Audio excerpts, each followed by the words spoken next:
Welcome to the Salmon Runs YouTube. Enjoy the video. You're ready, don't delay. First, make sure the iPhone has Bluetooth and Wi-Fi on, and the watch is powered with at least 50% charge. Once done, bring the watch close to the iPhone and open the watch app on the phone. Tap Start Pairing as soon as the animated pattern appears on the watch. This begins secure handshaking. You do this to let the devices exchange pairing tokens.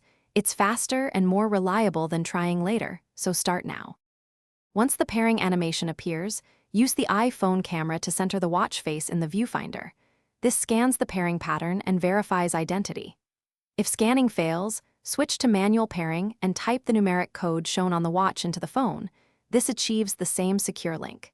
Next, choose Restore from Backup or Set up as New and sign in with your Apple ID.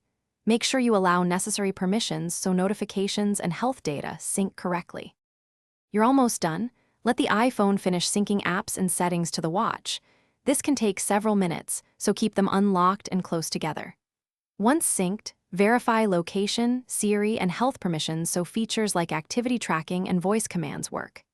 If pairing fails at any step, restart both devices, toggle Bluetooth and Wi-Fi, then try pairing again. If problems persist, remove any VPN or security apps on the phone. Thanks for watching. Consider subscribing if we helped you.